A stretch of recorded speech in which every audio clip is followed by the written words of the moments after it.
Dámy a pánové, já vás vítám u dalšího dílu našeho podcastu. V dnešním díle je tady s námi Jan Hora.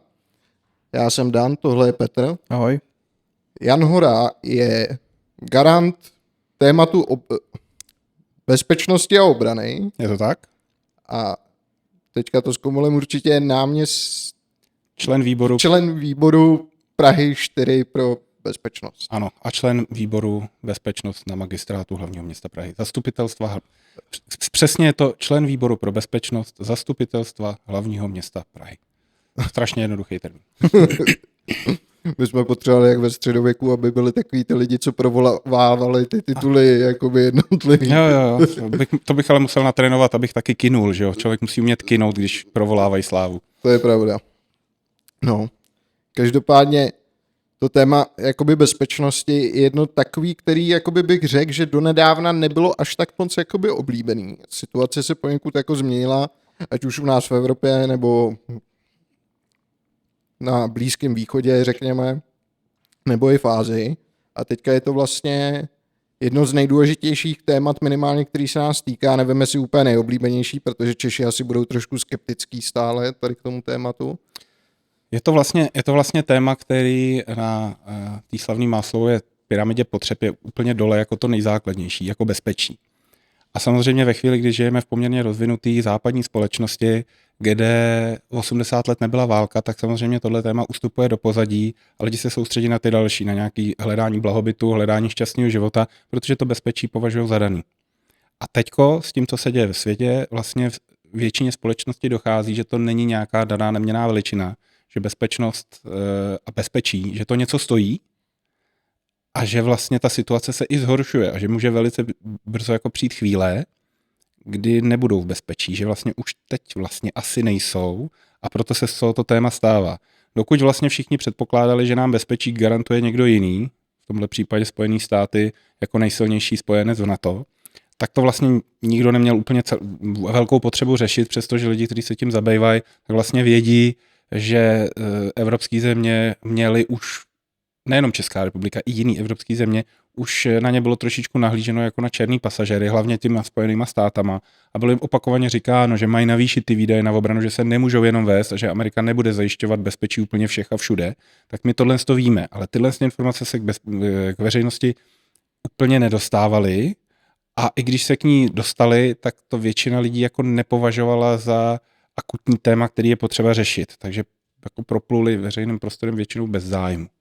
No a to se teďko velmi výrazně změnilo, když volby ve Spojených státech vyhrál oranžový pán a dost jasně deklaroval, že se o sebe máme postarat sami, což na jednu stranu jako mu nelze úplně vyčítat, na druhou stranu takhle si myslím, že se teda se spojenci nejedná, ale stalo se, musíme s tím prostě pracovat. Dá se nějakým způsobem říct, jak na to reaguje veřejnost tady u nás?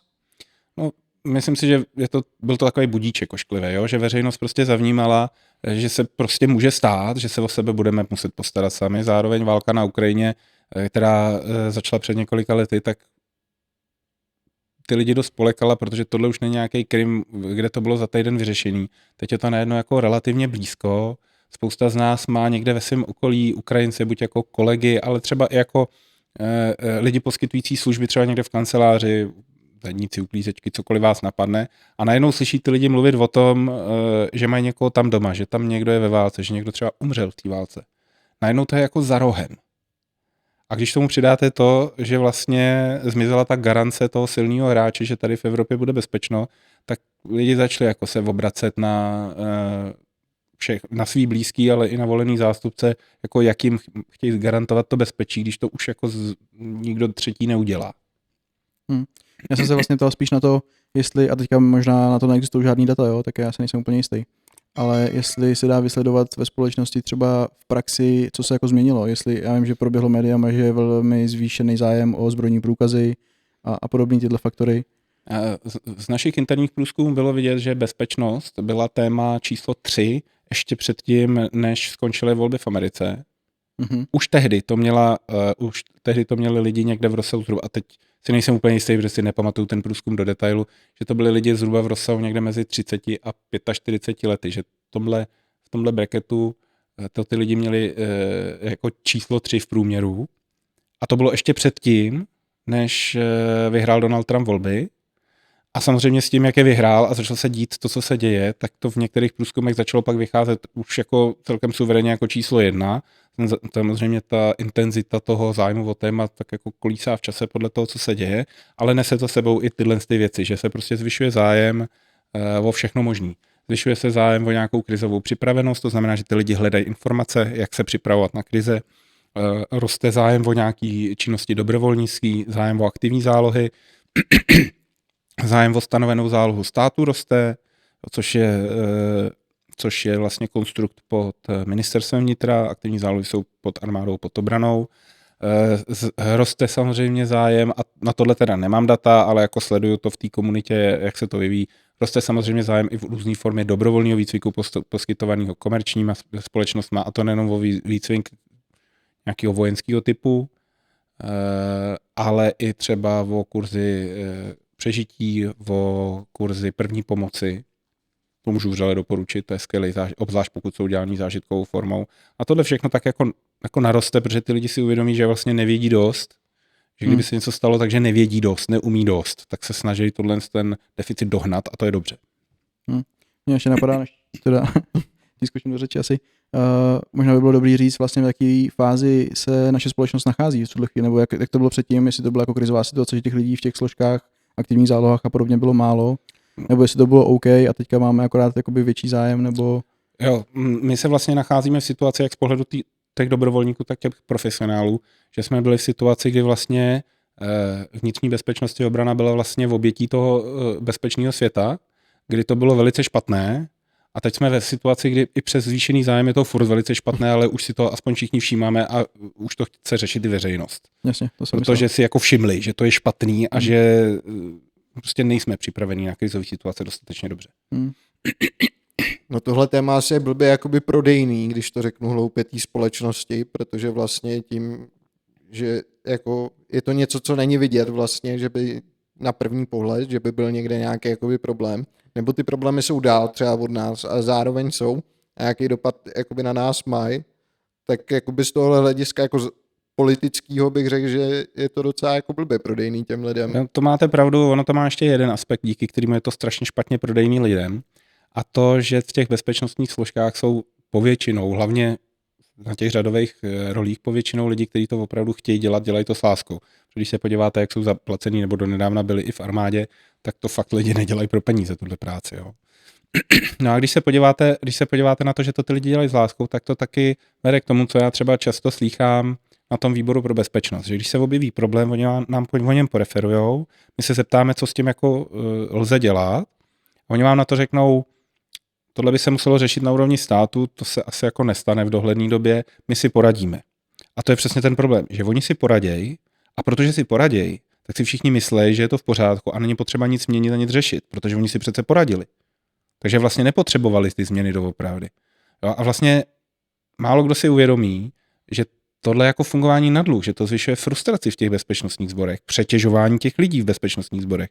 A pak, když se prostě koukáme na to, jak nám pomalučku ty lidi odcházejí, jak se je obtížně daří nahrazovat, tak jako ono to vlastně není překvapení, když vlastně znáte tu historii toho, jak ty lidi vlastně dělají furt mnohem víc, než by měli, pak ještě sklidí nějaký hejt, a pak, když je potřeba udělat ty systémové změny, aby to vlastně mohli dělat nějak efektivně, tak se jako nestanou, protože po nich není poptávka společenská.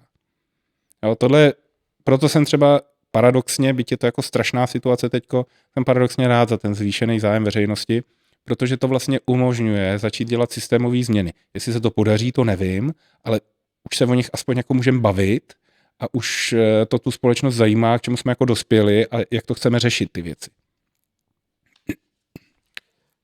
Pomohly jakoby nějaký jakoby témata, jako třeba ta Ukrajina, nebo měli jsme tady ten problém na té fakultě, jakoby k tomu, aby ty lidi byli ochotní začít být víc jakoby otevřený tomu, jako tohle je opravdu něco, co musíme řešit, musíme do toho dát peníze, jinak se to jako nezmění.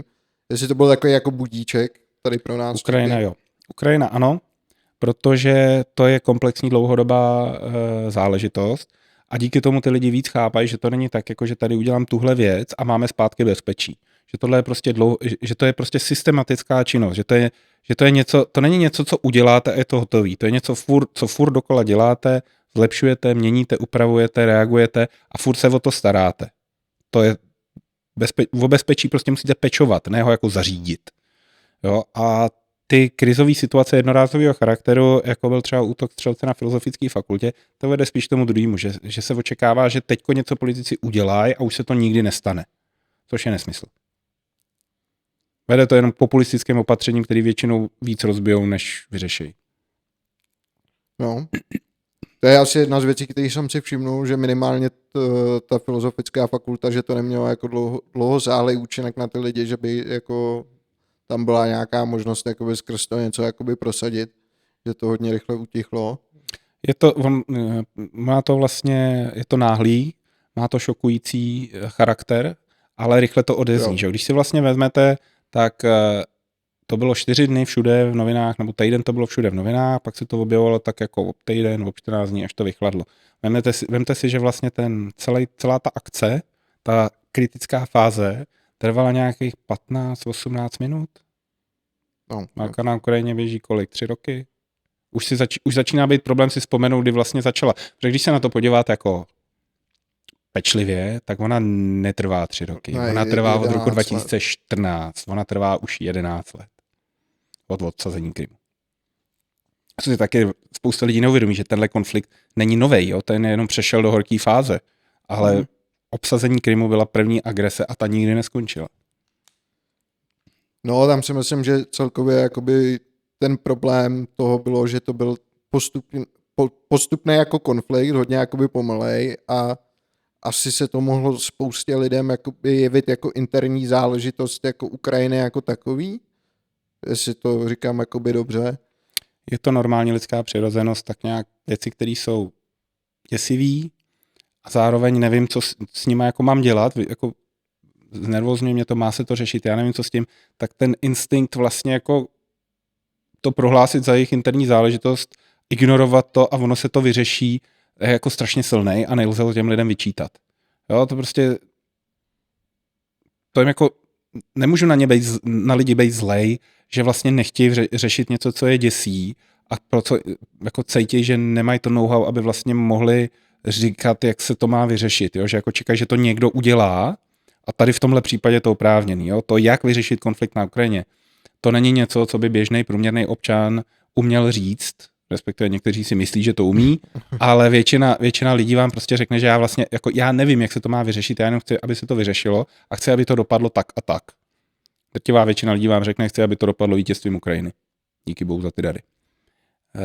Ale aby řekli přesně, jak se to má udělat, logicky jako jejich odbornost je jinde, tak nemůžou říkat takovéhle věci. A tohle je třeba důvod, proč tyhle konflikty nevedly ke změně myšlení, protože začátek konfliktu na Ukrajině proběh, jako ta horká fáze na Krymu proběhla relativně rychle a než ty lidi vlastně dokázali navnímat, že je to dlouhodobý systematický problém, tak už to přešlo do té fáze boje o ty separatistické oblasti, což byla poměrně složitá a složitě uchopitelná věc, protože to vypadalo spíš jako občanská válka. Takhle to bylo i prezentovaný, že jo. Rusko dělá velmi mnoho pro to, aby prezentovalo prostě tyhle všechny věci týkající se Ukrajině tak, aby jsme o ně ztratili zájem, aby jsme měli pocit, že se nás to netýká. Oni jako do toho nainvestovali neuvěřitelné množství peněz, aby nám to připadalo jako vnitřní problém Ukrajiny, přestože to byl konflikt Rusko versus Ukrajina, kde Rusko bylo v pozici agresora. No, takže nejde to těm lidem vyčítat a až tyhle jako velký konflikty, které jsou blízko, které představují velký ztráty na životech a velké škody na majetku a jsou dlouhodobějšího charakteru, tak teprve ty dokážou ty lidi jako zvednout ze židle, aby si uvědomili, že tohle se prostě řešit musí, jinak to dojde až sem. No to vlastně jakoby jeden takový z hodně častých argumentů tady u nás bych řekl, že my armádu nepotřebujeme, my jsme malinký, neubráníme se stejně. No, to je moc hezký argument a to je vlastně další věc, kterou jsem tu jako si i připravil, že jsem čekal, že se to dotkneme. Že my si jako musíme uvědomit, že bezpečí nejde outsourcovat. Vy nemůžete říct, že my vstoupíme do NATO a NATO nás bude bránit. Jako proč? Když někam vstoupíte, tak jste součástí toho kolektivu a očekává se, že uděláte svůj díl. Taky byste nepřišel, že jako dostanu někde práci, dostanu za to zaplaceno a nebudu nic dělat, oni to udělají ty ostatní. To kdybyste někde zkusili, tak letíte, že jo? A tohle jako není úplně, jako ten příměr byl trošku divoký teďko, ale není to zas tak úplně jiný, když prostě vstoupíte do nějakého kolektivu, který existuje proto, aby vlastně jednotlivým státům, který by se sami neubránili, dal dohromady tu sílu ubránit se jako společně vůči komukoliv, tak tam prostě musíte odvést ten svůj kousek práce, i když se může zdát třeba malej. Jo, ale v tom kontextu to na to takhle funguje. Ty státy si rozdělují úkoly tak, aby prostě měli dohromady potřebné schopnosti a každý jednotlivý stát by byl asi příliš slabý na to, aby se ubránil velký agresi. Ale dohromady už je to funkční celek, který dokáže ochránit kohokoliv ze svých členů i na to jako celek. A na tohle je potřeba myslet, že to prostě nejde outsourcovat. Nemůžete outsourcovat už samozřejmě ani tu vnitřní bezpečnost, že to prostě jak si musí dělat ten stát. To je vlastně první povinnost státu a říkali jsme to v hodně prohlášení, můžete to slyšet třeba i od předsedy Zdeňka Hřiba, že první a základní povinnost státu je zajistit bezpečí svých občanů. Nemůžete outsourcovat. No tam podle mě spousta lidí to jako nevnímá jako ten celek, ale právě jenom jako nás, jako že my bychom se neubránili, jenom my jako naše malá zemička, ale co z toho argumentu chybí to NATO. Pak je teda otázka na to, jestli by se ubránilo, v jakém je teda jako stavu, protože vlastně minimálně ty 3 roky zpátky, když vypukl ten konflikt a lidi začali řešit, v jakém je NATO jako takovém stavu, tak se zjistilo, že některé ty země jsou jako hodně nepřipravený teda na nějaký konflikt. Rozumím, kam směřujem. Ono to je tak jako, ono se tam jako v tom skrývá otázka, tak jakože když na to jako nemáme, tak proč do toho investovat, že jo? Naopak, jo, prostě je to podfinancovaný a my to potřebujeme dohnat. To, že prostě na to má rezervy, je pravda. To, že by se teďko ubránilo, je vysoce pravděpodobný, ale on ten útok nepřijde teď. To důležité v tom je, jestli vás ten agresor, který neváhá použít sílu, pokud si myslí, že mu to projde, pokud vás vnímá jako někoho, na koho může provést úspěšný útok. Teď nás takhle Rusko vidí a je úplně jedno, jestli se umíme nebo neumíme ubránit. Oni si myslí, že neumíme.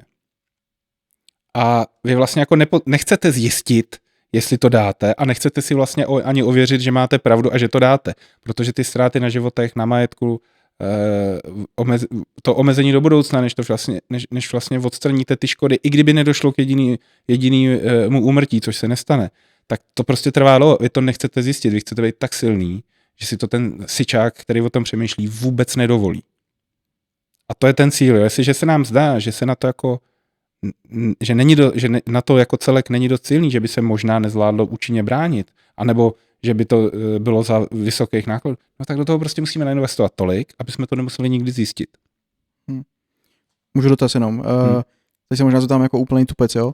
Ale říkal jste, že Rusko má dojem, že bychom se v tuhle chvíli jako na to neubránili. To vychází z nějakých informací? Nebo... Jo, to vychází z nějakých projekcí, mluví o tom i špičky armády, včetně lidí NATO, můžete si to poslechnout od Marka Rutteho, ten to řekl, myslím, naposled, to je generální tajemník NATO.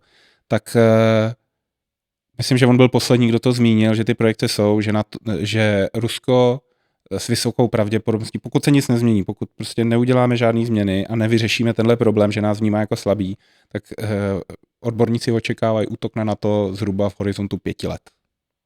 OK. Rámujou to třeba český armádní špičky, to rámujou tak a mně se ta věta velmi líbí, že Rusko udělá chybu v úsudku a zaútočí a způsobí značné škody. Oni tím jako vlastně rámujou to, že my se jako dokážeme ubránit, ale ty škody budou obrovské. Jo, ale Rusko prostě to udělá, pokud si bude myslet, že mu to projde. Přesně Putin tohle udělá. Pokud si bude myslet, že mu to projde a že mu to pomůže udržet se u moci a získat větší vliv, kontrolu nad evropskými země, on prostě zaútočí. Rozumím, no mně to přijde vlastně trochu děsivý, jo, protože tato informace mě minula. Je to děsivý. No. 30 let zanedbávání armády a bezpečnostních sborů teď musíme dohnat v 5 letech. OK. Asi teda s tím souvisí otázka, která se jako nabízí. Teďka nějakým způsobem doháníme ty závazky, co máme vůči NATO, myslím finanční, nějaký ty procenta z HDPčka českého. Je tam výrazný zlepšení. Z let, kdy jsme vydávali nějakých 0,9% HDP, tak jsme se dostali na to, že teď jsme na 2%, navyšuje se to k 3,5%. Směřujeme, to je teď nový závazek na čistý investice do obrany, 5% celkem, jsou v tom i infrastrukturní investice, které by měly dosahovat zhruba 1,5%, tam ještě teda nejsme, ale to navýšení, že přes 2% už jsme se dostali, teďko došlo k dalšímu navýšení odměn, což je nejjednodušší způsob, jak vlastně začít investovat efektivně, že to nasypete do těch lidí jako první krok, protože to můžete udělat hned. Pořídit, vyrobit tank trvá, ale zvednout vojákům platy a začít pořádný nábor, abyste přilákal další lidi, aby prostě chtěli sloužit, aby z toho si udělali svý povolání, svoji kariéru, můžete udělat teď hned a to se teda díky bohu už začalo dít. Jo, v tomhle ohledu, jak bývám k vládě kritický a předchozím vládám, tak tohle jsou kroky, ke kterým nemám výhrad. Jedinou výhradu, kterou bych měl, že ta představa, že to jako budeme navyšovat na 3% do roku 2035, to je málo a pozdě. A už teď je to jasný, protože to na to samo řeklo, že prostě do 5 let musíme být na 5%, ne do 10 na 3. Je nějaká už jakoby funkční teorie, koho teda ty Rusové by mohli eventuálně jakoby napadnout z těch zemí na to? Poslední projekce byla, že pravděpodobný scénář, je to jeden z mnoha, ale možný pravděpodobný scénář je útok na Litvu, protože skrz Litvu vede železnice do Kaliningradské oblasti, která patří Královec, která patří Rusku. Na téma Královec bylo samozřejmě na českých sítích mnoho vtipů, takže to vám asi povědomí bude. A ten scénář vypadá tak, že Rusové budou předstírat závadu vlaku a vyšlou armádu na ochranu ruských občanů v tom vlaku na území Litvy, aby zjistili, co my uděláme. A pak samozřejmě navýší přítomnost a je to v podstatě scénář velmi podobný, jak začala druhá světová válka, kdy se prostě bude předstírat útok na ruské zájmy na cizím území a bude tam nutno vpadnout, aby byl ochráněn ruský zájem a pak se rozhoří konflikt. Není to nic novýho. Všechno se to už kdysi stalo a když to dopustíme, stane se to znova. A tak to je spousta konfliktů v Jižní Americe byla na podobné bázi jako ve výsledku. No, tohle je jako dost osvědčený recept, jak napadnout soupeře a předstírat, že je to jeho vina. No, takzvaně false flag operation. Jo, tak tohle je přesně ten scénář, který teďko byl zveřejněný jako jedna z těch možných projekcí. Není jediný, ale je to protože je vysoce pravděpodobný, že prvním cílem by byly pobaltské státy. A tohle je jeden z těch, který je jako velmi realistický, že takhle by to mohlo začít. Mě zajímalo, jestli třeba by si troufli na to Finsko, jakoby po té zimní válce, kterou tam vedli, kdy teda umřelo 1 milion Rusů a jeden Fin se upil k smrti jako při obraně vlasti. No, je to přesně proto by byly pravděpodobným cílem ty pobaltské státy, protože jsou relativně malí a některé vojenské schopnosti postrádají a supluje na to, třeba v ochranu vzdušného prostoru. Jo, to je prostě daný tím, že jsou malí a jejich rozpočty nejsou nafukovací a některý jako ty armády dneska nemůžou dělat všechno, pokud nejsou obrovský. To je i ten koncept toho, jak jsem říkal, těch schopností, kdy každý vlastně přispívá do té společné obrany něčím, protože skoro nikdo nemůže přispět vším. No, takže mají je nejblíž, že sousedí s nima, troufnout si na Finy, vzhledem k tomu, že Finové, oni už s nimi vedli 2 války a tu jednu vyhráli a ta cena nebyla úplně malá, tak oni moc dobře vědí, koho mají za hubny, Poláci to vědí taky. Ukrajina, tam už se ten konflikt vede, takže oni jako z toho, co mají na výběr, tohle je nejsnazší soupeř, i když je to taky tvrdý oříšek. Jo? To neznamená, že by pobaltské státy nebyly odhodlaný se bránit, to je jenom, že to mají výrazně těžší vzhledem k tomu, kde jsou, jak jsou velký a že není úplně jednoduchý k nim rychle přisunout, rychle jim jako dodat posily a posílit je ve chvíli, kdyby začala nějaká systematická invaze. Není to úplně triviální úkol. Jo, takže právě proto se dá tohle očekávat, protože útok směrem na Finsko nebo na Polsko by se hned na začátku setkal s obrovským odporem, ale tyhle státy jsou taky dostatečně vybavený, aby ho mohli vést efektivně a skutečně zadržet ruský síly dostatečně dlouho, aby se zbytek jako na to s tou situací vypořádal a přešel prostě k nějakým aktivním opatřením. Jo, Litva, Lotyšsko a Riga, ty mají v tomhle tom nevýhodu, že jsou vlastně územně natolik malí, že pokud tam se nepodaří tu iniciální situaci zvládnout hned v zárodku, tak může dojít k obsazení celého území. A to už je prostě průšvih. Jo, proto se na ně taky na to tolik soustředí ve svých aktivitách a ve svých cvičeních. Každý rok je tam minimálně jedno, protože tohle je to místo, který je velmi náročný efektivně ubránit proti tomu prvotnímu náporu. Na druhou stranu, pokud se to podaří, tak je to pro Rusko jako veliký problém. Protože pak budou mít pak povedou válku na 3 otevřených frontách a to samozřejmě pro takový stát není jako rozhodně dobrá zpráva. Tak by jsou to maličký zemičky, to je jedna věc, ale ono asi logisticky je jakoby udržet v bojeschopném stavu bude jaký problém v případě vypuknutí konfliktu, protože oni jsou celkem odřízlí. Oni se na to ale na rozdíl od nás připravují. Oni třeba staví, neříkám, že jim to jde dokonale, ale staví třeba železnici napříč tím celým území těch tří pobaltských států, která je vlastně postavená už na to, aby na ní transportovali vybavení techniku NATO. Oni jsou na to jako připravení, nemají to hotový ještě, ale prostě přesně staví takovýhle struktury, aby ve chvíli, kdy se něco děje, tak aby bylo vlastně jedno, kde přesně se to děje a na to dokázalo přes přístavy přisouvat velice rychle vojáky i techniku. A přesouvat je po území těch tří států. No, my něco takového neděláme, jo, což je třeba velký problém, protože naše role v rámci NATO je mimo jiný takzvaný host nation support. A my vlastně poskytujeme podporu všem, kdo se přes nás přesouvají, protože přes nás se přesouvat budou. No a když se vlastně podíváme na to, že norma na český mosty tuším vyžaduje nosnost 50 tun a klasický standardní tank NATO, povětšinou Leopard, Američani mají si Abramsy, Main Battle Tank, váží 70 tun. Takže vy je tam prostě po silnici nedostanete. Můžete je tam dostat po železnici, ale naše železnice jsou stavěný tak, že když naložíte Leopardy na železnici, tak musíte uzavřít druhou kolej, protože mezi nimi není dost místa, aby se mohly míjet dva vlaky, které mají tenhle typ nákladu. To jsou takový ty detaily, které prostě v míru nepotřebujete. Nedává to smysl, ale pro obranu na to musíte myslet a musíte některé části té infrastruktury naddimenzovat tak, aby to prostě zvládla, když to bude potřeba. A to je drahý. A o tom nikdo nechce slyšet, o těch penězích navíc. To zrovna u té železnice se hrozně divím, že my jako postsovětská země, která teda byla jako, když to řeknu, nárazová v případě útoků ze západu ve své době, že my nemáme jakoby železniční infrastrukturu připravenou.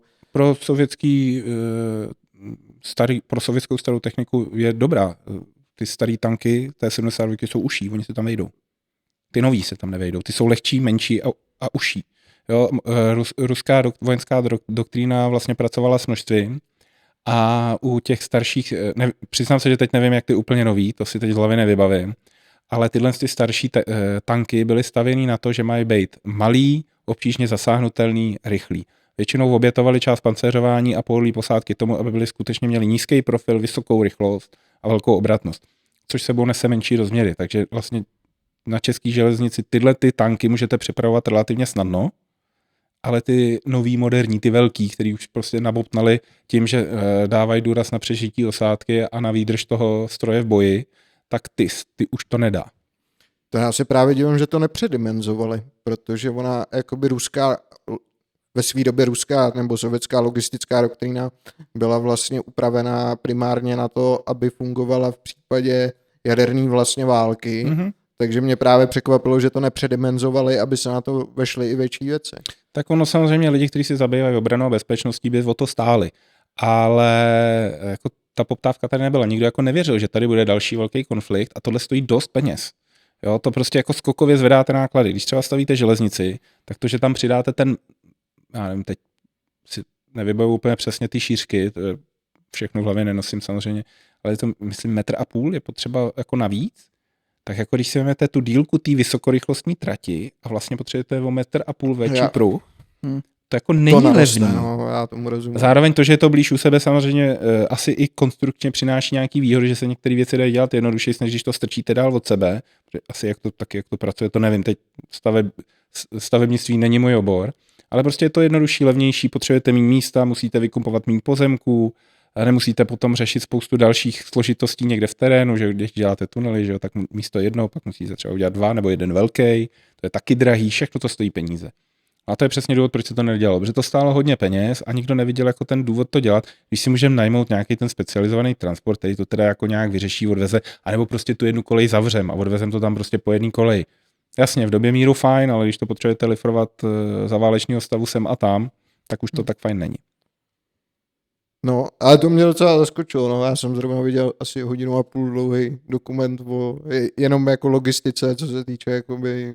Logistika vyhrává a prohrává války. Říká se, že jak to bylo, mistři mluví o logistice a nováčci o strategii, nebo je to takový, je to tak. No. Jsme trochu utekli, ale každopádně jako vždycky se úplně nedaří držet tu strukturu. Vy jste zmínil, že to Rusko sype velký prachy do toho, aby my jsme si mysleli, že ten konflikt na té Ukrajině je teda interní jakoby záležitost, tak to bychom mohli trochu rozvíct, protože dneska se válka už nevede jenom na tom fyzickém bojišti, ale i jiným způsobem v nějakém informačním prostoru. Je to tak. Teď se vlastně přecházíme do tématu dezinformací a manipulací. To je prostě věc, do které každý agresor bude masivně investovat, protože je to dobře vynaložená investice. Rusové tímhle ovlivnili mnohé volby v Evropě, naše vlastní, do našich vlastních zasahovali taky. Není to nic, co by se nevědělo, občas je u toho i dokonce někdo chytí, jako že jim to vyloženě dokážem, že strkají prsty kam by neměli. A prostě v době sociálních sítí je tohle strašně snadný, protože pokud někdo ví, co dělá, tak dokáže v podstatě vytvořit zajímavou informaci a vyvolat její masové šíření tak rychle, že než je to zachyceno, vyřešeno a nějakým způsobem se s tím stát vypořádá, tak už se dostala ka spoustě lidí, ke kterým se pak už nedostane ale ta korekce. Dobře, k části ano, k části se dostane ta korekce, oni zjistí, že třeba někdo zkouší obelhat, někteří to jako odmítnou tu korekci, někteří odmítnou tu dezinformaci a spousta lidí vůbec nezachytí tu korekci. A s tímhle vlastně je to takový ten princip, jako když prostě chcete dostat, kdybyste chtěli zaházet tu zeď celou blátem, tak to asi uděláte tak, že vezmete lopatu, naberete velkou kupu bláta, prsknete to tam, něco ulpí, zbytek opadá, naberete další a uděláte to znova, dokud to nebude zaházený celý. Jo, a vy prostě počítáte s tím, že ne všechno se ujme, ale děláte to v takovém měřítku, že to nakonec spustí vlastně tu změnu myšlení, že to prostě nakonec ty lidi přesvědčí, že si mají myslet něco jiného. Na základě věcí, které nejsou pravda, jsou polopravdy, lži, manipulace, kreativní výklady. Stát se s tím snaží nějakým způsobem bojovat. Když se podíváte, tak za poslední ty 3 roky od změny vlády se to hodně zlepšilo v tom, že mají nějaký oddělení strategické komunikace, snaží se do nějaké míry i předcházet dezinformacím tím, že jako šířeji informujou, vysvětlují ty situace, kdy už se něco objeví, ale to je vlastně všecko jako reakce. A jako to skutečné řešení je ve změně přístupu k tomu, jak vlastně vůbec přemýšlíme. Jo? Ve výuce kritického myšlení ve všech věkových skupinách počínaje dětmi. Ve výuce toho, jak fungují sociální sítě, ve vlastně jako vysvětlování toho, aby si lidi uvědomovali, že na sociálních sítích jsou oni to zboží. Proto je mají zadarmo. Jo? A jejich emoce jsou to zboží. A negativní emoce mají větší hodnotu, protože vyvolají reakci uživatele. Takže když servírujete lidem negativní emoce, tak to asi budou číst a když tomu přilepíte reklamu, zvyšujete pravděpodobnost, že ji uvidějí a kliknou na ní. To je jednoduchý princip sociální sítě. Kromě TikToku, tam to je už jako regulérně sociální síť založená se záměrem ovlivňovat myšlení lidí, tam to není čistě o tom monetárním zisku. No a když máte vlastně jako tenhle problém, tak tohle ty lidi jako potřebují tak nějak mít vzadu v hlavě a s každou věcí, která se na ně rozsvítí, na té sociální síti, tohle má být ten korektiv, který visí vzadu v hlavě. Nesnaží se mi někdo tady něco jenom prodat. Jo? To je vlastně základ toho kritického myšlení. A druhý krok je potom ověřování informací a nějaká taková zdravá chronická nedůvěra k tomu, co si přečtu a jít si to zkontrolovat. To by ostatně prospělo i politice, kdyby si lidi kontrolovali, jestli jim politici nelžou. Většina dnes velmi populárních politiků by velice rychle skončila, kdyby si voliči dotyčného či dotyčné průběžně ověřovali, jestli jim nelže a jestli plní, co slíbil. A tohle není jako omocíný. Ty dezinformace vlastně se od toho chování, třeba když se bavíme o politickém dění, zas tak moc nelišej. Přijde nová šokující informace, je zajímavá, je děsivá, člověk ji sdílí, chce varovat svý okolí, nebo chce vyjádřit svý rozhořčení, no a tím to vlastně šíří dál a Rusku se daří jeho cíl. Mě napadlo zmínit, já jsem teďka přišel, bavili jsme se s nějakýma kamarádama o politice a podobně a přišla řeč na to, že vlastně existuje u nás portál, který se zabývá vyloženě tím, že ověřuje výroky politiků. Demagog.cz. Přesně tak, tak pokud to někoho zajímalo, tak si to může najít na internetu a podívat se. Doporučuji. Demagog.cz je dobrý a je opravdu odvádějí opravdu dobrou práci, když ten fact-checking dělají a fakt se tam člověk jako může víc dozvědět o těch konkrétních výrocích, protože samozřejmě politika je umní zkratky, občas to člověk trošku přežene, nebo případně si něco nepamatuje dobře a ten i pro poctivýho politika je Demagog.cz taky dobrý nástroj, protože tam má prostě ten sanity check, jestli náhodou nezachází moc daleko a už se vlastně nevědomky nedopouští manipulace. Jo, super, doporučuji se podívat určitě, je to zajímavý čtení. Já bych se ještě možná malinko vrátil k těm dezinformacím. Bavili jsme se o tom, že vlastně k nám proudí ze všech možných stran, především přes internet. A mě by zajímalo, jestli, teď nevím zase, jestli stát nebo třeba nějaká jiná instituce provádí vlastně nějakou osvětu, existují nějaký programy, které se tím zabývají, protože já to vnímám tak, že se současným nástupem a velmi rychlým rozvojem třeba umělé inteligence, dneska máme programy, které umí tvořit videa i se zvukem, že jo, a člověk sotva pozná, jestli to je pravý nebo V podstatě ministerstvo do nějaký míry se s tímhle vypořádali tím, co jsem teď říkal. Jako koncepční přístup tam chybí. Je to jedna z velkých bolestí, kterou, jako, a řeknu to na rovinu, já to vyčítám prostě ministrovi Rakušanovi, protože tam pro Piráty tohle bylo téma už před minulýma volbama. Že jo? Měli jsme to dokonce ve společném programu, co budeme dělat, aby jsme prostě omezili vliv dezinformací na lidi. Ve výsledku jediné, co se stalo, bylo dlouhé přemýšlení o tom, jak to budeme dělat, následované těsně před naším odchodem z vlády návrhem, že to bude nakonec dělat nějaký jiný ministr. Jo? A takhle se to dělat nedá. Vy prostě musíte přijímat kroky, ne o tom dlouze přemýšlet, pak říct, že nevíte, co s tím máte dělat, tak to zkusíte hodit na někoho jiného. Tohle mu prostě budu klidně vyčítat jako dost nahlas, protože pan Rakušan měl unikátní situaci, kdy to měl v programu, takže ho lidi volili s tím, že to má dělat. A měl k sobě hromadu lidí, kteří mu s tím byli ochotní pomoct bez ohledu na to, kdo má jakou vlaječku na klopě. Jo? Jaký stranický logo. A stejně se to nepohnulo nikam. Jo? Tohle prostě v tomhle ohledu nemůžu říct dobrý věci. Jo? Tohle je prostě zanedbaná oblast a vlastně to mnohem víc na tom, jak si který ministerstvo rozhodne, že to chce řešit. A je to hodně samozřejmě na konkrétních lidech, protože prostě už to samozřejmě řeší učitelé na školách. Někteří to nějakým způsobem promítají do té výuky, ale je to opravdu o osobním nadšení a osobním rozhodnutí dělat to lépe než doposud. Nemá to vlastně koncepci, kterou já bych jako o ní mohl říct něco hezkýho. Je to spíš tak jako najdete někde nějakou A4, že to budeme řešit a to je jako všechno. No. Jasně, chápu. No, to já mám takovou filozofickou otázku a to je teda potlačování dezinformací versus svoboda slova, protože já jsem názoru toho, že svoboda slova by měla být teda absolutní se všema těma špatnýma věcma, který s tím souvisejí, ale chápu, že jako tady absolutní svoboda slova není u nás a že to má taky trošku souvislost s těma dezinformacema. Je to složitý téma, protože když lidi mluví o svobodě slova nebo obecně o svobodě, tak vlastně neřeknou to B, že se svobodou něco udělat se taky pojí odpovědnost za následky toho konání. Já mám naprostou svobodu vlítnout někam do hospody a všem, kdo tam budou sedět, prostě vynadat, protože mi něco vadí. Je docela pravděpodobný, že si to nenechají líbit a může se i stát, že se zbudím v kontejneru na odpadky za tou hospodou. Jo, když to takhle jako přeženu. A ve chvíli, kdy prostě říkáte věci na internetu tak, jak si je myslíte, tak ale musíte nést odpovědnost za to, co těma slovama uděláte.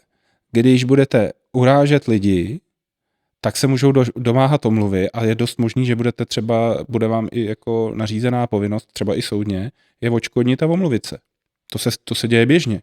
Jo, třeba pana Prokopa Sano, tomu se to děje pravidelně jednou za 14 dní, že se musí někomu omlouvat.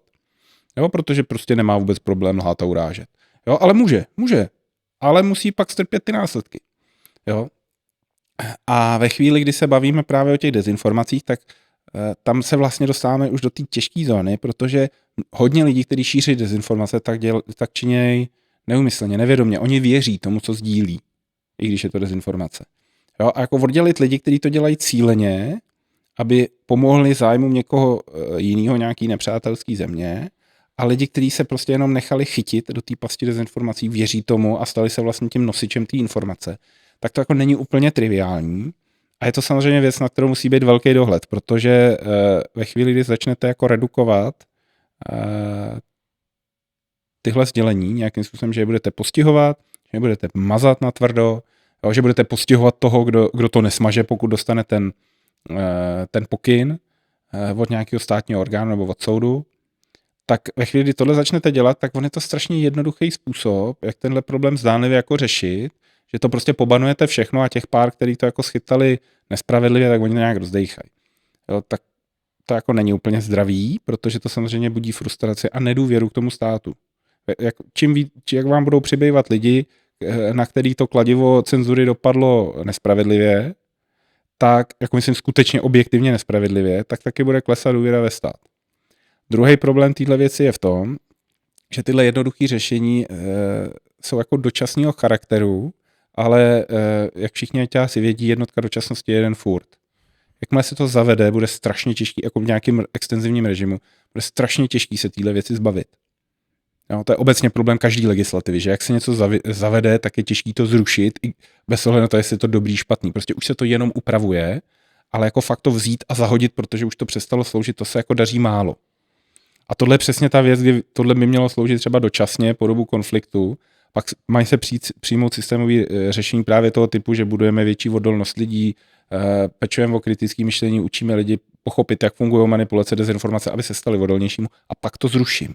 A to nebezpečí je, že tohle se jako nestane, že to bude vždycky strašně jednoduchý nástroj, jak se vypořádat s tím, když lidi říkají věci, které by neměli říkat.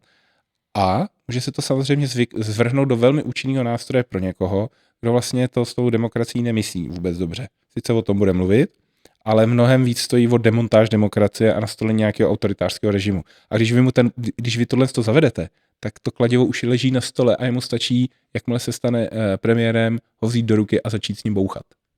A to je taky velký nebezpečí. Takže s tímhle se musí extrémně opatrně, protože doba vyžaduje, aby jsme uměli reagovat rychle. Provést reformy trvá dlouho, ale tohle je nebezpečí, tam vždycky bude vzadu viset a musíme být velice opatrní na to, co vůbec povolíme a ideálně, já jsem velký fan dát tomu dávat časovou platnost. Jo, aby tyhle zákony prostě expirovaly po nějaký době, můžou být prodlouženy, pokud je to potřeba, ale aby se to opakovaně dostávalo do veřejného prostoru, aby si prostě demokratické strany dobře rozmysleli, jestli něco takového prodlouží, protože za to dostanou prostě za uši, pokud to udělají ve chvíli, kdy už to není potřeba. Mě možná napadá, zase možná hloupá otázka, jo, ale stejně se zeptám, má vlastně, nebo jaký nástroje má stát pro to, aby tohle mohl nějakým způsobem regulovat, myslím dezinformace na internetu. Protože když se podíváme třeba na ty nadnárodní korporáty, jako je třeba Facebook a podobné sociální sítě velký, kde oni si vlastně pod vlastní ruce nenechají moc šahat, aspoň z toho, co já jsem pochopil teda, tak jak stát může do toho zasáhnout tak, aby se dělo to, co opravdu je tady pro nás. Tohle se musí řešit hodně na úrovni Evropské unie, protože my samozřejmě ve chvíli dokáže policie stotožnit toho člověka, tak je schopná samozřejmě proti němu podniknout kroky. Jako zvládne třeba docela dobře řešit ty situace, kdy někdo podporuje násilí, podporuje válku Ruska, jako agresi Ruska proti Ukrajině a vyjadřuje se nelichotivě, nějaký rasismus a tak to zvládne, protože to většinou dělají lidi, kteří jako buď jako se neschovávají a je možný velmi snadno zjistit, kdo to je, anebo se neschovávají tak dobře, jak si myslí, že jsou schovaný. Jo, takže tuhle část ta policie zvládne. Ale dohledávat ve chvíli, kdy se jedná o anonymní účty nebo o nějakou systémovou činnost, to je pro orgány činné v trestním řízení velice složitý. Je to náročná práce i pro rozvědky, který samozřejmě mají i trošku jiný nástroje. A ve chvíli, kdy prostě se doberete toho, že třeba tyhle účty si platí reklamu podporující nějaký dezinformace, tak jako stát o velikosti České republiky má na nějaký Facebook, Meta, nebo Google, nebo nedejbože TikTok čínský, jako velmi malý páky. Ale Evropská unie jako celek už prostě může říct, že když tady budete chtít podnikat, tak tady budete plnit tyhle podmínky. A když je plnit nebudete, tak tady prostě nebudete vůbec. V tu chvíli, když se jako bavíte o trhu, který vám přináší pár milionů dolarů ročně, v celém tom balíku těch stovek miliard, tak vás to asi nezajímá. Ale když je to najednou půlka vašeho trhu, to už začnete přemýšlet, jestli se budete chtít domluvit. Takže to především o nastavování vlastně pravidel, který ty korporáty tady musí dodržovat. A můžeme se bavit o tom, jak mají vypadat. Jo? Zase se vrátíme k té filozofické otázce svoboda slova versus potlačování dezinformací.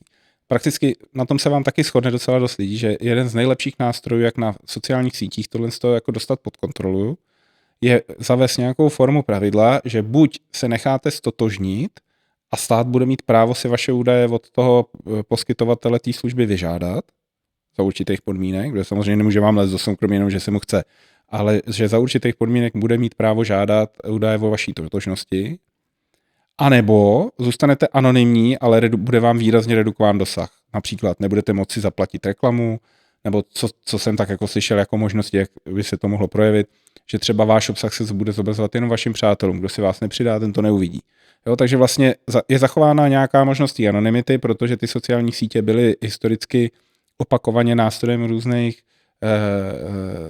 skupin odboje proti nedemokratickým režimům, přes který se třeba organizovaly protesty, organizovaly se prostě nějaký dodávky pomoci a podobně. A tam je ta anonymita důležitá, protože když přiznáte totožnost, tak vás Bašár Asad už tam není, ale kdyby prostě věděl vaše jméno, že mu prostě organizujete odboj na území Sýrie, tak vás má do 10 minut nějaký jeho komando. Že jo?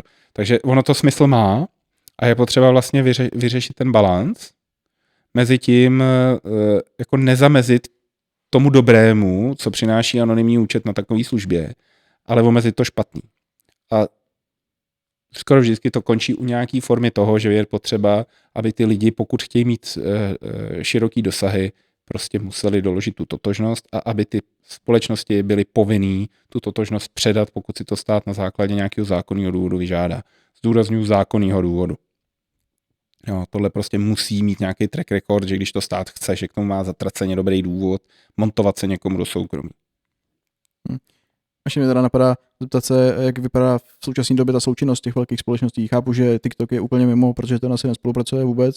Je to různý, ale většinou jako si počkáte pár týdnů, což ve chvíli, kdy řešíte nějakou šířící se informaci a reagují jako s nás, tady by vám asi řekl víc někdo přímo z praxe, kdo se zabývá tímhle druhem trestní činnosti, ale co já tak jako jsem slyšel, že spíš jako dostanou ty orgány činní v trestním řízení součinnost takových těch obecně dobře známých a jasných negativních jevů, jako je třeba šíření dětské pornografie, jo, nějaký jasný přímočaří podvody a tak, že to jsou věci, kdy vám většinou zareagují a poskytují součinnost. Když budete s nimi řešit šíření dezinformace, falešní účty a ovlivňování nějaký takový ty hodně soft věci, no už se mi moc nechce. No. A i tyhle ty velké věci si třeba počkáte pár týdnů, než vám odpovědí, jo, což to je jako špatný. Jo, když se snažíte prostě s prominutím zhaftnout nějakého pedofila, který se neomezuje na koukání v obrázku, ale že jako si vyhledává v oběti pomocí sociálních sítí.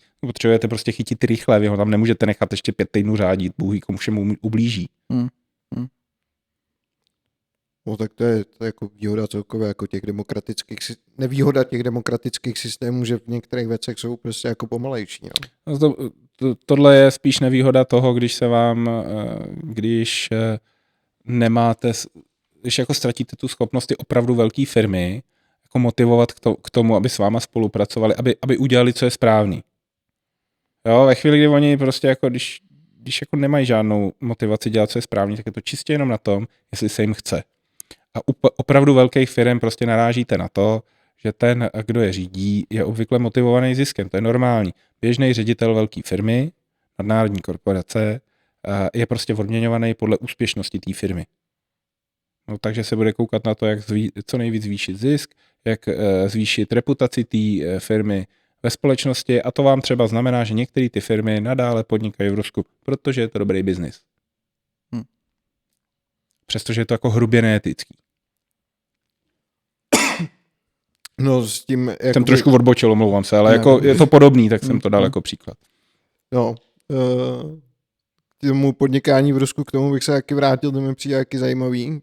Každopádně, jakým hrozbám my teď jako bezprostředně čelíme, jakoby teďka v tuhle chvíli s výjimkou Ruska, jsou ještě nějaký, který jakoby jsou pro nás jako důležitý? Obecně ty hrozby, které teď jako pro nás, jako pro Českou republiku a pro její občany jsou nejzásadnější. Hrozba číslo 1 je Rusko a jeho přesvědčení, že jsme slabí a že si může dovolit nás napadnout. To je akutní hrozba, která může, jak jsem říkal, nastat už někdy zhruba do 5 let a způsobit opravdu hrozný věci. Obdobnou hrozbou je Čína, protože vlastně má to Rusko teď trošku na vodítku. Jo, a my se klidně můžeme dočkat toho, že Putin napadne na to ne proto, že jemu osobně to jako něco přinese, ale proto, že Čína si bude chtít, viděl jsem třeba i takovou projekci, že Čína si bude chtít podmanit Tajván a aby měla volný ruce na konflikt s USA a přetlačila ho a vlastně přesvědčila USA, aby jim ten Tajván nechali, aby prostě dali ruce pryč a nešli do toho konfliktu, tak prostě bude požadovat po Rusku, který jaksi ekonomicky do velké míry drží pod krkem, tak po něm bude požadovat, aby zaútočil na nějaký stát na to, aby se Evropa musela starat sama o sebe a nekecala do toho. Jo? A ty Spojené státy tím pádem budou jako hrát na 2 hřištích a pro Čínu je to dobrá pozice na obsazení Tajvanu. O tohle se třeba taky hraje. Jo? My vlastně naši spojenci jsou dost často daleko od nás. Japonsko, Tajvan. Jo? To jsou země, které jsou přímo ohrožený tím, když to v Evropě bude blbě probíhat nebo to tu vyloženě špatně dopadne. Protože oni jsou další na řadě hned potom. A zrovna ty Japonci teďka hodně dozbrojujou, oni jako se úplně nenechají jako spláchnout. Ne, ale furt je to relativně malá země proti relativně hodně velký zemi. A Japonsko má samozřejmě tu historii velký, nepodobnou Německu, velký viny za konflikt v druhé světové válce a za to, co prostě japonská armáda nebo některé části napáchali. Takže oni se dlouhá léta drželi jako striktně defenzivní síly, oni se tak jmenujou, japonský obranný síly. A teprve teď se prostě, stejně jako Němci, tak se teď prostě dobrali toho, že to musí změnit, protože jim fakt jako reálně hrozí, že nepřestanou existovat, když to neudělají. Nebo přestanou existovat jako samostatný stát. Jo, takže ano, v Japonce v tomhle ohledu vkládám velké naděje, protože jsou to je to velice systematický národ, který když se rozhodne, že si prostě zlepší obranu, tak to prostě udělá. Tam se o tom nebudou tak jako u nás dlouze bavit. Tam se prostě společnost dobré k tomu, že to je potřeba, tak se to prostě udělá.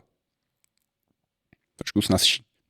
Ta společnost má zase jiný slabý místa, ale zrovna v tomhle mají proti nám velkou výhodu. No. Co třeba jako je Balkán? Potom se teďka začíná taky trochu mluvit, že by eventuálně to mohl být problém znova.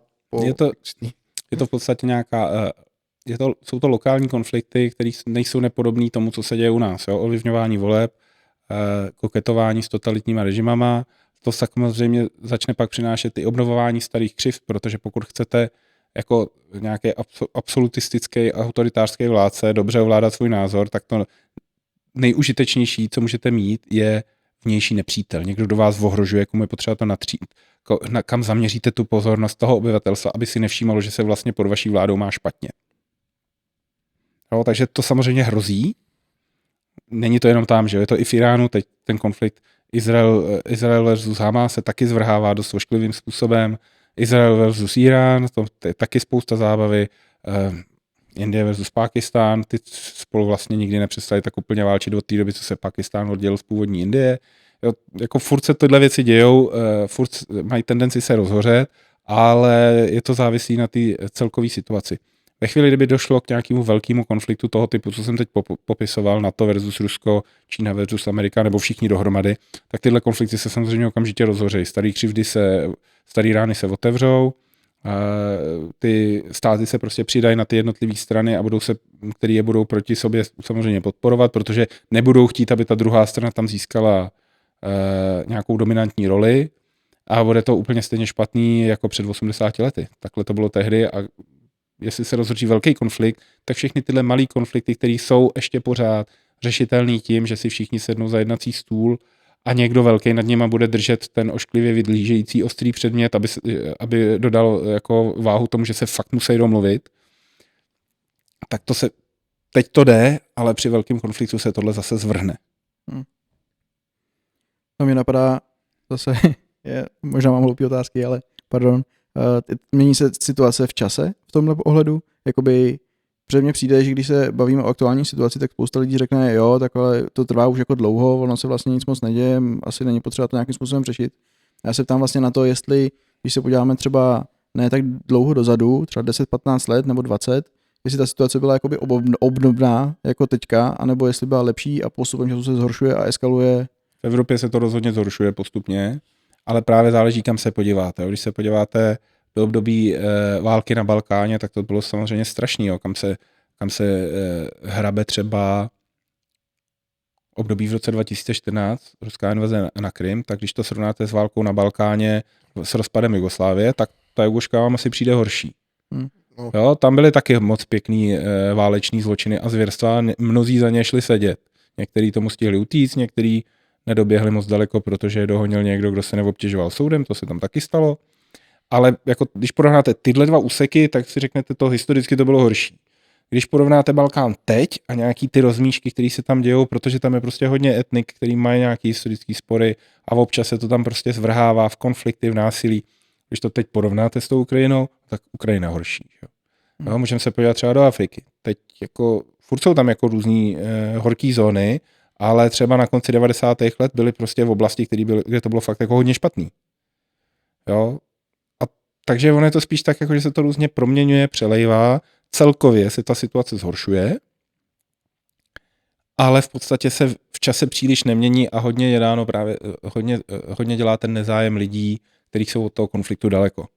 A když jste od toho daleko, tak to necítíte potřebu řešit a vůbec si neuvědomujete, že třeba to, že to nebude řešeno, zakládá na mnohem horší věci, které budou řešit vaše děti, protože to trvá dlouho, než se to vyvine tímhle směrem. No, já bych chtěl skočit do té armády České republiky, protože se nám krátí trošku čas a tam jsou zajímavé věci. Začal bych s tím, jak byste teda jako hodnotil stav české armády jako celek, jakoby k dnešnímu roku. Začneme tím, vždycky člověk má říct nejdřív to pozitivní. Zlepšuje se to. A teď to B, ale je to strašně špatný. Jo, je to v podstatě, konečně začalo to financování trošku k něčemu vypadat, podařilo se nějaké velké zakázky, jsem za to rád, ale je to špatný. Armáda nemá dostatek lidí, neplní svoje cíle, co se týče počtu lidí, nemá ani dost lidí v aktivních zálohách, vybavení má často zastaralý, toho dobrýho má málo, rozpočet prostě odpovídá to tomu rozpočtu, který historicky měla a který má teď. Občas prostě někdo trošku zacejtí příležitost si prostě uloupnout z armádního rozpočtu na nějaký úplný nesmysl, pak je z toho kauza, která snižuje důvěru v armádu. Paradoxně jako ta pirátská transparence, kterou tak razíme, tak zrovna na obraně není důležitá proto, že se šetří a že do toho lidi vidějí a všechny ty hezké věci. Tam je důležitá, protože každá kauza narušuje důvěru občanů ve stát, zajistit obranu a zajistit jim to bezpečí. Jo, to prostě dělá to té armádě blbou reputaci. A to přesto, že většinou armáda v tom vlastně vůbec nejede. Jo, jí je něco nakupováno a ten průšvih vlastně způsobil někdo jiný někde jinde. Oni si to jenom vyžerou zprostředkovaně. Jo, takže to je prostě jako typická choroba prostě nákupů, že když se takhle řešej, tak prostě minimálně jednou za půl roku si dám ruce do dlaní, hlavu do dlaní a řeknu, pane bože, to jim nedochází, že tohle prostě dělat nemůžou. Nedochází. Teď jsme měli třeba ten případ kuchyní, že jo. Teď jsem chtěl říct ty kuchyně, no. Bože můj, to si ten sponzor ODS nemohl napakovat kapsu někde jinde, kde neohrožuje bezpečnost občanů. Jsem realista, je mi prostě jasný, že některé ty zakázky prostě nebudou úplně dobrý. Nebudou efektivní. Občas se někde prostě někomu podaří nějaká korupce. Jo? Ten stát je velký, tyhle věci se dějou, ale prostě ty opatření, které navrhujeme, směřují k tomu, aby se to dělo co nejmíň a aby to nenarušilo ty vitální činnosti státu, jako je obrana a bezpečnost. No. Zrovna teda k těm tratám, tak mě napadá taková jakoby myšlenka, jako jestli vůbec potřebujeme moderní vybavení. Jasně, že jo. Ve všem. To je otázka do jaký míry, protože i starý tank umí jako střílet a jezdit. Zeptejte se lidí, co jezdili starýma tankama a teď dostali nový. No. Oni vám řeknou úplně přesně, o kolik mají teď snadší práci, že tohle je o dosahování nějakých cílů. Ta armáda vlastně má nějaký cíle, který má plnit, má mít nějaké schopnosti. A prostě s různýma typama techniky můžete ty cíle plnit s různou úspěšností. A může to třeba znamenat i jiný nároky na početní stavy, nebo zase na úplně jiný typy techniky. Jo, takže tady se prostě bavíme o tom, že pokud chceme, aby ta armáda, která je relativně malá, aby uměla to, co má umět, aby měla ty schopnosti, které nám prostě na to capability targets předepisujou, tak prostě jí musíme nechat, aby nám řekla, co potřebuje za techniku, aby ty schopnosti dokázala naplnit, co potřebuje za peníze, kolik potřebuje na lidi. Jo, vlastně to má být tak, že jim politici nebo společnost dá té armádě zadání, co má splnit, a oni nám dají objednávku, co jim máme koupit a my jim to máme zajistit co nejefektivněji dokážeme. Jo, to by mělo být vlastně takhle. To oni by si měli říct, jestli to potřebujou. Jo, určitě. Mně jde teda jakoby o to, jestli my vůbec jako jsme schopní třeba, když nakoupíme ze zahraničí určitý, já nevím, typy techniky a podobně, jestli jsme schopní si to třeba servisovat nebo tak, nebo v tom utápíme další peníze. Protože kdybych si měl sadit, tak v České republice je současně víc lidí, co opraví BTR-ko, než třeba Pandura. No a to třeba úplně není pravda. To byste tu sázku prohrál, protože Pandury jsou český. To patří do Czechoslovak Group, to u nás postavíme i pandury opravíme. jsou český? To je zrovna jedna z těch věcí, kterou tady dokážete vyrobit, opravit a samozřejmě mají komponenty, které jsou ze zahraničí. Jo, můžeme šáhnout jinam. Cezary. Ty jsou francouzský. Francie je spojenec, má na to kapacity a je ochotná, to se třeba taky jako úplně člověk do detailu nedohlídne, ale třeba tenhle typ techniky, který my kupujeme, dost často má podvozky, které armáda používá. Většina těch věcí, kterými si koupíme, ty hezký drahé věci, o kterých se teď bavíme, dost často se dějí na Tatrách. Protože my používáme Tatry a Tatry jsou dobrý. Což je mimochodem taky česká firma. To patří do Czechoslovak Group Karla Sternada. Karel, myslím. To je jedno, pana Sternada. Jo, takže vlastně třeba tohle jde. To, co neumíme jako vyrobit, tu schopnost už jsme ztratili, je tank. Tady se nám nabízí, ale hned za hubny máme prostě německé fabriky, které to umějí vyrobit i servisovat. A ten servis je to, co sem potřebujeme dostat určitě, protože schopnost prostě provozovat si vlastní servis a údržbu je dost často velkou částí těch vyjednávání, kdy dřív se řešili takzvaný offsety, že ta společnost, která vyhraje tu zakázku, tak vlastně musí něco pustit do té české ekonomiky českým firmám a řeší se třeba, jaký poměr těch zakázek zadá českým firmám, což můžete třeba vyřešit přesně tím, že nakoupíte český podvozky, pod který to budou vozit na to bojiště. Jo, a teď už se to řeší jinak, teď už se to v podstatě obecně, dřív to bylo jako součást té legislativy do nějaký, nevím úplně přesně, jak to vypadalo, dneska je to spíš o nějakém intenzivním vyjednávání, kdy prostě se samozřejmě snaží každý rozumný minister, který má se pod nějakou takovou zakázku na konci podepsat, tak se snaží prostě dotlačit ty firmy, aby sem přesunuli dostatek know-how, aby jsme byli co nejvíc soběstační, aspoň v tom servise. Jo, někdy to zajde až tak daleko, že dojde i na tu výrobu. Co třeba málo lidí ví, že americká F-35 se mimo jiné vyrábí v Itálii. Tam je závod, který kompletuje jí zhruba z 80-90%. Kritické komponenty jsou pořád ze států, ale velkou část té výroby lze zvládnout na evropském kontinentu. A v tomhle kontextu jako je potřeba trošku myslet, jo, že to je jako Evropa jako celek. Jo, protože ten výroba a servis to jsou poměrně jako nákladný provozy a očekávat, že každý stát bude mít dostatek, aby si pokryl své potřeby, to není realistický, není to ekonomický. Jo. Je spíš ta snaha mít firmy, které tohle umějí vyrobit ve velkých počtech a pak to hromadně nakoupit, aby vlastně, to zase je výhoda standardizace, že pak všechny ty státy na to budou mít víceméně to samý. To znamená zároveň, že pokud my zvládneme servisovat náš český tank, tak taky budeme schopni servisovat německý tank, polský tank, slovenský tank, protože máme všichni stejný tanky. To dává určitě smysl do té doby, než teda náš bývalý velký spojenec americký státy přehodili třeba ráži, že svý hlavní pušky, že ty teď přecházejí na ráži 6-8. No, uvidíme, jak se jim tohle podaří. Ono tohle je vždycky jako velká změna, do které se nikomu nechce, protože ty technologie sice zastarávají, ale právě jak jsou všichni provázaný, tak to jsou náročné změny.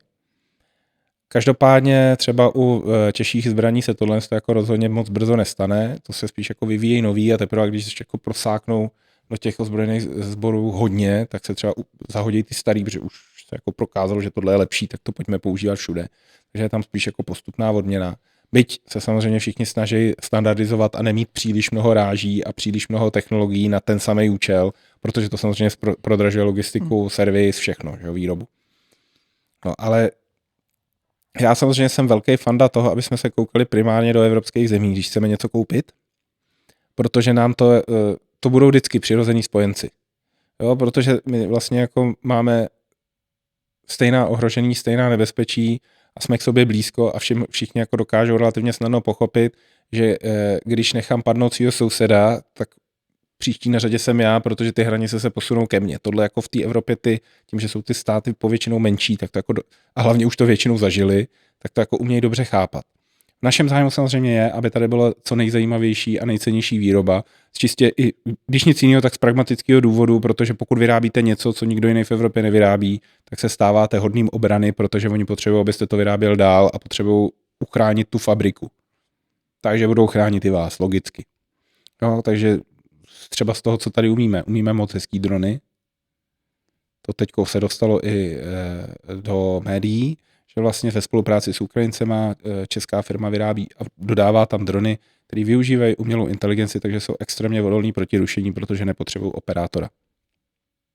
Jo, dostanou nějaký zadání a zbytek už si řeší ten dron sám, je poměrně malej, účinný, funguje úplně skvěle.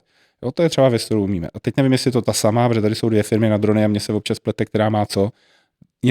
Já myslím, že ta druhá, že to není ta stejná, má pro svůj dron certifikaci NATO, kterou není jako lehký dostat.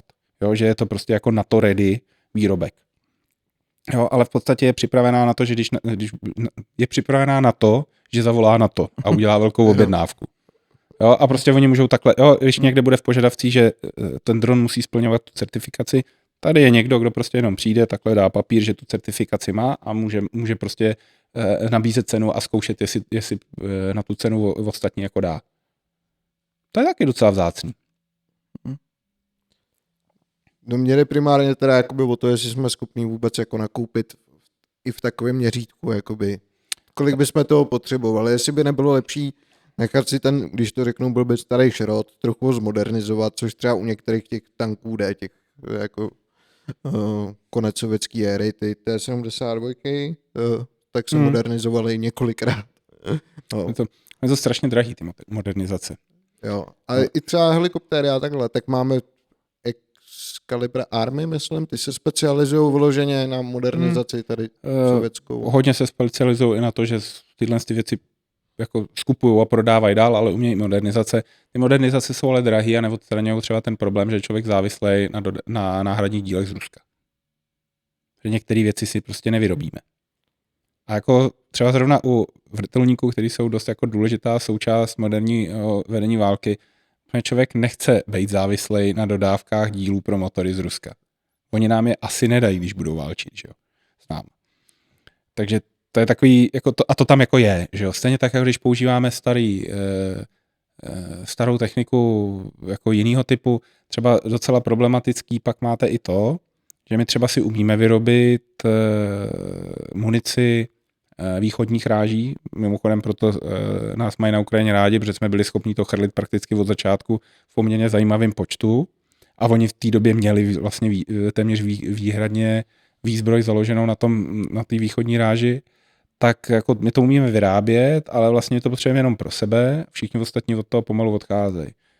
To se nevyplácí, je to neekonomický, naopak je velice dobrý umět vyrábět to, co ostatní, protože pak to tam taky můžeme prodávat. Když naše armáda bude používat ráže na to, tak všichni, kdo ji zásobujou na českém území nebo české firmy, to samý můžou prodávat komukoliv jinému, nemusí mít 2 výrobní linky. Jo, takže tam jsou i tyhle jako zprostředkovaný a to samozřejmě snižuje cenu těch věcí. Jo, takže my vlastně třeba modernizujeme, což je drahý, ale ve výsledku snižujeme cenu servisu do budoucna, protože staré věci bude dražší a dražší servis. Je to, když máte staré auto. Jo, ono vám slouží, můžete ho udržovat a nemusíte řešit spoustu problémů, který mají moderní technologie. Že jo? Starý auto prostě nemá skoro žádnou elektroniku, spousta lidí to má rádo, já jsem ho měl taky rád, takový auto jsem měl a měl jsem ho taky rád, ale prostě ta cena za servis rok od roku roste. Dílů je málo, některý už pak nemůžete ani sehnat, na všechno se čeká, když to seženete, je to drahý. Ta technika jako není o tolik jiná. Jo, já tomu určitě rozumím, no. Tam jenom říkám, to byla spíš taková filozofická myšlenka, než cokoliv jiného z dlouhodobého hlediska. Samozřejmě nedává smysl, aby jsme si tady zachovávali historický kousky, když vlastně fungujeme v rámci nějakého jako celku. Pak je teda blbý, že třeba ty amíci do toho takhle zkusí hodit vidle, že jo. Jasně. Každopádně tam je i další věc, která do toho vstupuje, a to je rozdílnost těch doktrín. Ta východní doktrína prostě preferovala mobilitu a počty. A západní doktrína, podle které jedeme my, preferuje technologickou převahu a ochranu kombatantů, aby prostě dobře je vycvičíte a pak je nestratíte. Rusko vám dá pušku a pošle vás tam 1 milion. Jo, a to je jako, to se projevuje samozřejmě i v designu těch vozidel. Jo. Já jsem si tady i připravil takovýhle příklad, že Rusové teďko relativně úspěšně modernizovali svoje bojové vozidlo pěchoty, což je vlastně ve chvílích nouze jako dobrý řešení, protože tyhle modernizace, jako ty stroje už máte. Jo? Vy je máte prostě ve skladu, jsou vyrobený, stojí tam. Tak je prostě uvedete do provozu a nalepíte na ně všechno, co je k dispozici a jde tam dát rychle, aby byly prostě lepší. Ta modernizace byla poměrně úspěšná, to BVPčko má poměrně solidní ochranu proti různým moderním zbraním a má poměrně silný kanon, ale prostě to neodstraňuje to, že to bylo designované jako rychlé vozidlo, který je nahraditelný, který má slabý pancéřování a neodstraní to prostě konstrukční problémy, jako třeba, že má motor vzadu a ty vojáci, když z něj lezou, ho musí přelézt. Jo, takže buď lezou nepohodlným způsobem ven a trvá jim to dlouho, nebo musí to vozidlo víc otevřít, protože tam jsou nějaký poklopy, že se to tak dá víc otevřít, čímž se to celý stává zranitelným, zejména ve věku dronu, kdy nad váma může viset něco, co má pod sebou trhavinu a jakmile vy ty dekly otevřete, tak to tam takhle upustí. Jo, a to jsou věci, které nevyřešíte, na to prostě potřebujete jinou konstrukci vozidla, která to řeší jinak. Jsou samozřejmě jiný starý vozidla, který tam mají velký úspěch, třeba starý dobrý Bradley, to už je letitá americká záležitost, ty si tam vedou furt velice dobře.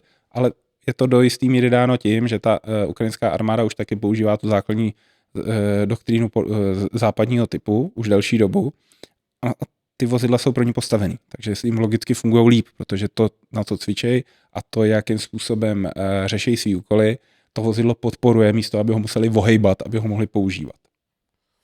To určitě, akorát tam je to, že jakoby bych řekl, že kvantita je kvalita sama o sobě, jako v některých jakoby ohledech. Že teda... Jo, to, že je máte, neznamená, že je máte zahodit. No. Jenom jako nemá smysl se k ním nějak extra upínat, no. No to nemá, no. Spíš jako... Až doslouží, tak je lepší je vyměnit, pokud na to máte čas a prostor a dostatek peněz, tak je radši vyměnit za modernější, než je prostě prodlužovat jejich životnost až daleko za rámec toho, na co byly vlastně určený. Jo, ve chvíli, kdy samozřejmě máte problém, kdy se na vás valejí ruský tanky, tak prostě vemete, co máte a použijete to. Takhle to vlastně bylo, takhle jsme získali své Leopardy, že jo? Protože všechno, co jsme měli ve skladech, jsme z nich takhle vyndali a poslali jsme to Ukrajincům, kteří to zrovna potřebovali. No a Němci zase a Američani nám to kompenzovali tím, že to, co nepotřebovali oni a Ukrajinci to v té době ještě bylo k ničemu, tak to dali nám, aby jsme zase nezůstali úplně bez vybavení. Tam, když jsme teda u té Ukrajiny, Ukrajina má nějaký teritoriální jednotky, který teda má i Polsko už teďka, nebo to je má díl, ale v tenhle moment se snaží zvětšit jakoby jejich počty.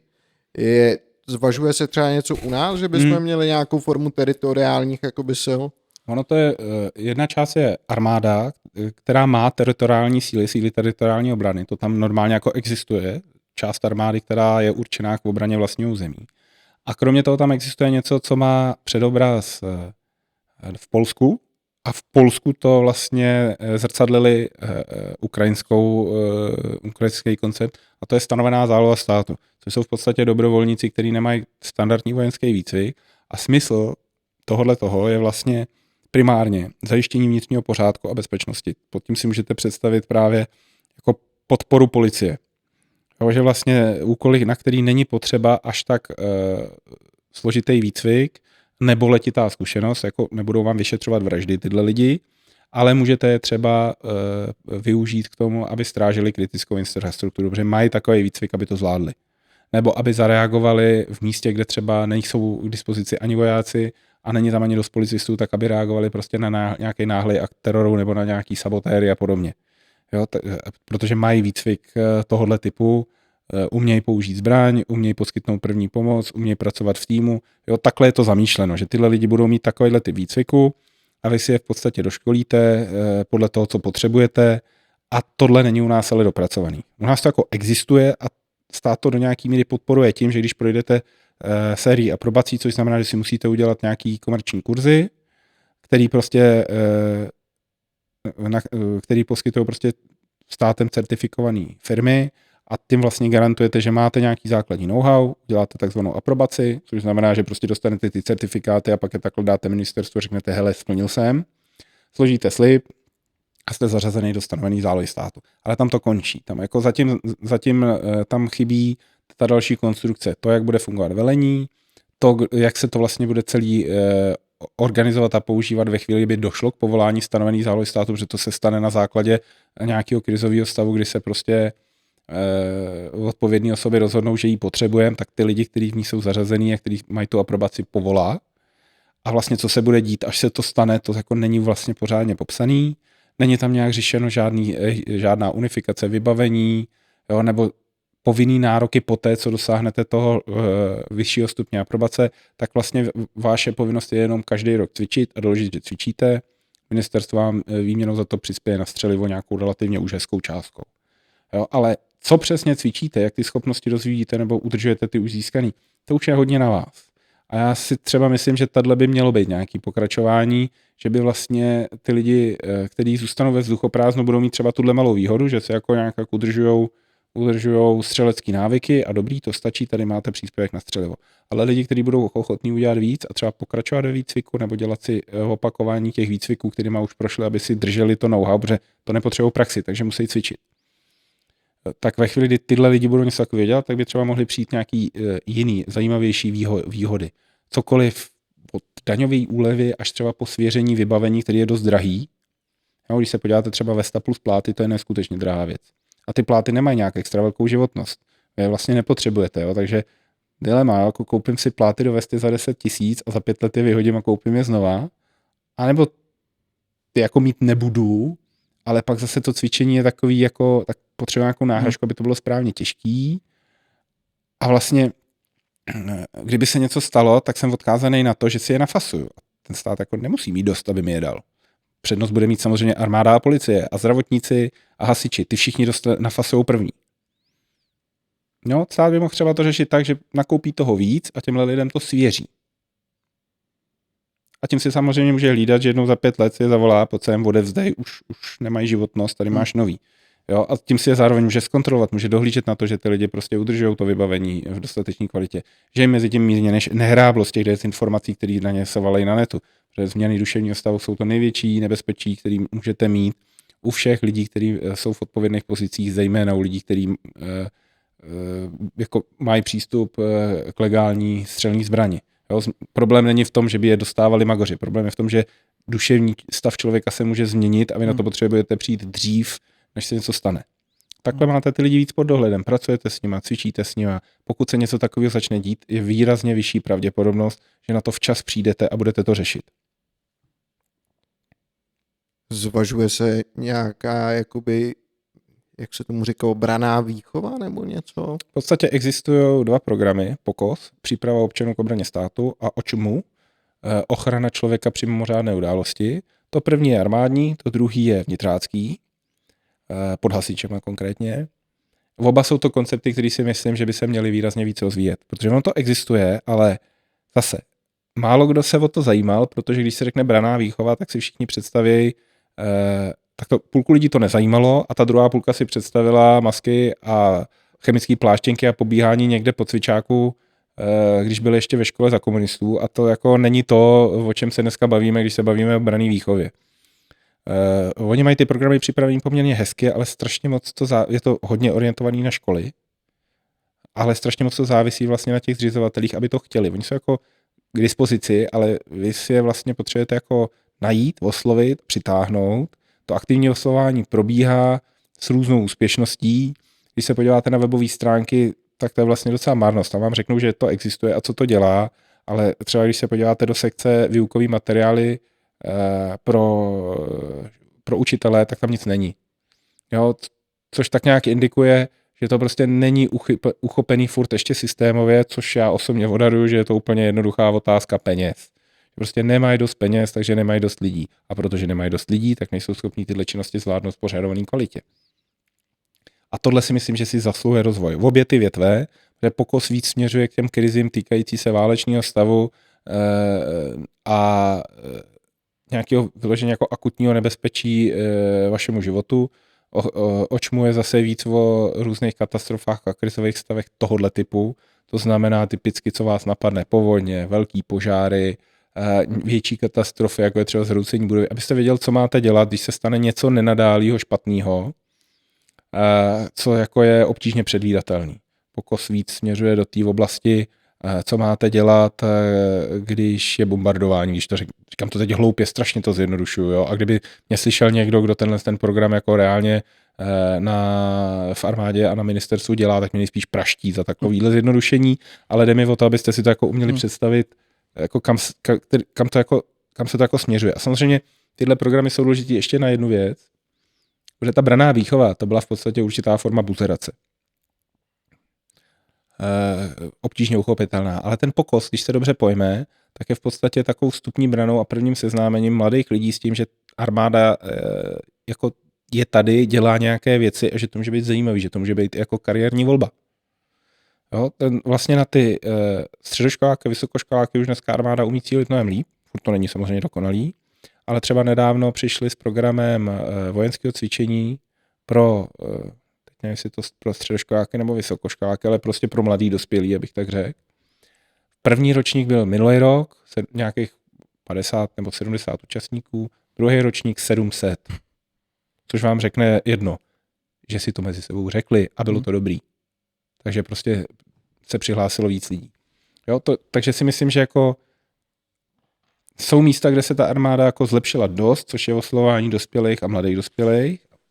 Má to ještě rezervy, ale hodně se zlepšujou. Jsou místa, kde je to slabý, což je právě tam, kde se má začínat s tím poklesem, což jsou v podstatě základní školy.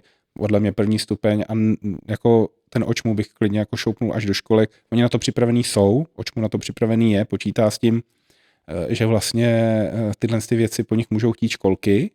Jak je na tom pokos, vám teď z hlavy neřeknu, protože ten aspekt, jestli umějí oslovit děti předškolního věku, jsem ještě nezkoumal. No já si myslím, že když budou chtít, možností je spousta. Ona asi otázka teda jakoby peněz, že jo, narvat do takového, jako když to řeknu, marketingu trošku jakoby pro tu armádu, aby byla více atraktivní pro ty lidi, to bude jaký problematický. No, jsou to drobný vůči tomu, co ta armáda potřebuje investovat jinak. Když se podíváte na profil armády na sociálních sítích jako Armáda ČR, tak když se na to podíváte, já to sleduju od chvil, kdy vlastně začali, kdy vlastně bylo vidět, že jako někdo pochopil důležitost sociálních sítí a pochopil i to, že na nich určité věci fungují, ale ještě nechápal proč a bylo to strašně takový křečovitý. To byly fakt cringe posty, nad kterýma jsem si vždycky říkal, jako jsem rád, že jste pochopili, že to máte dělat, ale tohle nebylo dobrý. Jo? A dneska jsme v bodě, kdy oni tyhle ty profily vedou naprosto profesionální kvalitní komunikaci a jsou schopni jako víceméně předjímat, kam se bude ubírat zájem veřejnosti a servírovat ty informace v reálném čase tak, aby si je to našli lidi a hlavně, aby si to našli novináři, až o tom budou psát, tak aby už to měli hezky předchystaný, aby mohli prostě se něčeho chopit. V tomhle ohledu si myslím, že teda udělali veliký pokrok. Armáda určitě, ty další složky, které mají vlastní komunikační účty, což není nutně jako vždycky pod obranou, ale co mě tak napadá z hlavy, třeba NÚKIP je v tomhle dobrý, jo, že velitelství, ježíš, a teď jak se to jmenuje přesně? Síly Kybes, no, prostě armáda má svoje vlastní jako přímo má vydělený jednotky na kyberbezpečnost a kyberprostor a teď jsem zapomněl, jak se přesně jmenuje to velitelství, ale to má taky vlastní komunikační profil a myslím si, že jim to taky docela dobře jde. Jo, takže vidím pokrok, jo? Tady můžu chválit, protože tady vidím, že to někdo začal prostě systematicky dělat a fakt to za ty roky hodně posunuli. To jako bych souhlasil, no, ale řekl bych, že ještě na čem dělat trochu. Neřekl bych, že ten zájem je úplně tak velký, jak bych si teda jakoby představoval, aspoň z toho, co jsem se jako dočet a co jsem jakoby nakoukal ohledně tady toho tématu. Armáda má obecně prostě problém, a to je problém každý armády, nejenom té naší. Jako, jak se říká, jít s dobou. Říká se, že armády se vždycky připravují na předchozí válku. Je to prostě daný tím, že je to hierarchická struktura, kde lidi, kteří můžou rozhodovat o tom, jak funguje armáda jako celek, většinou nejsou žádný mladý vizionáři, oni tím celým prošli od začátku, už jsou nějak naučený dělat věci a vlastně to vyžaduje opravdu velmi talentovaný a schopný lidi, aby si uměli vlastně říct, já to jako chci dělat líp, ale už tomu nerozumím a musím si najít nějakého mladého důstojníka, který mu to svěřím jako úkol, který to zvládne. Jo? A takový lidi tam jsou. Bavil jsem se tam už s pár lidma, když jsme vyjednávali na ministerstvu obrany. Jsou tam lidi, kteří si uvědomujou, že to, co umějí oni, je něco jiného, co nejenom, že co umějí mladí lidi, ale co vlastně potřebuje umět mladý voják. Že ten už potřebuje něco jiného, než co jsem potřeboval já. Takže to prostě takže je nutný, aby se o to postaral někdo jiný, protože já bych je to neuměl naučit. Jo, jsou tam. Bylo by fajn, kdybych tam bylo víc. To je pravda. Každopádně blížíme se pomalu ke konci. Já bych ještě chtěl naťuknout poslední takový téma a to je Policie České republiky versus armáda současně. A jiný teda bezpečnostní sbory, jako třeba hasiči a podobně, že jo, co se starají nějakým způsobem o naše bezpečí, ačkoliv trošku někde jinde. Tohle je nahrávka na smeč, protože tohle vyřvávám všude, kde můžu nechat zaznít svůj hlas a tam, kde ne, tak tam to za mě říká někdo jiný od Pirátů, že na ty bezpečnostní spory nelze zapomínat a oni teď jako vlastně v téhle situaci tahají za kratší konec provazu. V armádě dostali přidáno, podařilo se poměrně hezky nejenom dorovnat platové tabulky, ale taky zlepšit systém odměňování celkově, protože armáda ho má trošku komplexnější, tam máte tabulkové platy a k tomu nějaký formy různých příplatků, který mají prostě různý účel. Většina lidí slyšela aspoň z médií stabilizační příplatek, ale tam je všechno možný za dojíždění, na bydlení, za nasazení v zahraniční misi. Tam jsou prostě různý způsoby, jak ty lidi motivovat, aby vlastně vzali nějaký job v rámci té armády a případně, aby nejenom aby jako šli do armády, ale i na to, aby třeba vzali třeba službu na nějakém místě, kde prostě jako se někomu moc nechce žít, tak ta armáda tam zvedne ty příplatky, aby se těm mladým lidem chtělo tam něco odsloužit, protože se budou dostávat víc peněz, že? To se jim prostě do života hodí a tak dále. Tohle ta armáda teď už má v relativně hezkém stavu. Myslím si, že teď po těch změnách už je to docela dobrý, už to zase to bude pár let konkurenceschopný. Ale v těch ostatních bezpečnostních sborech se nic takového nestalo a nám pak nastává situace, kdy vlastně ta armáda, že nám to reálně teď už hrozí jako akutně, že ta armáda může začít kanibalizovat v ostatní bezpečnostní sbory, protože tam jsou lidi, kteří mají fyzickou zdatnost, mají psychickou odolnost, takže projdou i psychotestama. Je to sice trošku něco jiného, když pak se o to budou ucházet, protože to je jiný typ výcviku, jiný typ praxe, ale prostě mají nějaký náskok proti běžné populaci, proti běžnému člověku, který se teď rozhodl, že by jako chtěl nastoupit k bezpečnostnímu sboru. Mají většinou hlubší praxi v něčem, co se může hodit. No a tady je prostě větší plat a my se dostáváme do toho, že nám může armáda začít kanibalizovat bezpečnostní sbory a to nechcem. Že vy vlastně nechcete, si půjčím takovou větu, kterou má strašně rád předseda Hřib a tady se zrovna hodí. Vy nechcete ten koláč nakrájet jinak, vy ho potřebujete upéct větší. A to znamená, že když začnete zvedat platy v armádě, tak je prostě potřeba zvedat je i v těch ostatních bezpečnostních sborech. A ideální by bylo, oni si o to sami říkají, ty bezpečnostní sbory, jenom letos jsem to od nich slyšel 3krát na konferencích a v různých vyjádřeních. Tak oni sami říkají, že si představují 0,85% HDP a že tohle, kdyby tam bylo, že budou mít ten jako nějakým způsobem zafixovaný ten přísun peněz, tak by jim to umožnilo výrazně líp plánovat, protože teď vlastně plánují na 1 rok. Dostanou rozpočet, s ním něco udělají. A za rok se uvidí. Což třeba při nákupech techniky pro hasiče to je něco strašného. To má sloužit 20 let a oni plánují s jednoročním výhledem. Jo? To je hrozný. Personálně to taky samozřejmě na nic, protože oni mají ty peníze výrazně jako tvrdějc alokovaný. Když dostanete peníze na platy a peníze na techniku, tak přelej to z jedné škatulky do druhé je vlastně legislativně dost obtížný. Armáda má tyhle věci jednodušší o něco, právě proto, že má ten systém takový jako komplexnější, tak má taky trošičku jednodušší to, na co využije ty peníze a může to jako výrazně s nás změnit, když se ukáže, že třeba potřebujeme zvednout trošku platy nebo upravit nějak odměňování, ale ta technika nebude včas k dispozici, takže ty prachy, co jsme na ní měli připravený, můžeme dát do těch platů. A nebo naopak, prostě nedaří se nám naplnit tabulky, ty peníze, které máme pro ty lidi připravený, tam leží ledem a tady se nám naskytla možnost třeba nějakou zakázku urychlit, nebo potřebujeme pořídit nějakou novou techniku, protože jsme teď zjistili analýzou situace na Ukrajině, že to prostě moderní armáda má mít a my to tady můžeme koupit, tak to pojďme koupit. Jo, tak tohle ta armáda může dělat, neříkám, že je to jednoduchý, ale může to dělat o něco s nás. Jo, ve chvíli, kdy by se nastavil nějaký předvídatelný rozpočet pro ty bezpečnostní sbory, tak oni mají tohle omezení tvrdší a díky tomu, že by měli předvídatelnější rozpočet, tak by to pro ně nebylo tak náročný. protože by prostě věděli, že sice nemůžou takhle snadno si ty peníze přelejt, ale furt tady budou dostávat nějaký balík peněz každý rok, takže si můžou udělat dlouhodobější plán, zejména u té techniky třeba. Ale i třeba u nějaký podpory kariérního růstu a podobně, tam, kde mají tu flexibilitu v těch platech, oni zase tak moc nemají, ale něco tam mají, tak prostě, že tam taky s tím můžou prostě se rozhodnout, že v dlouhém období budou s ním nějak pracovat, dělat nějaké věci. Když plánují z roku na rok, tak nic z toho nejde.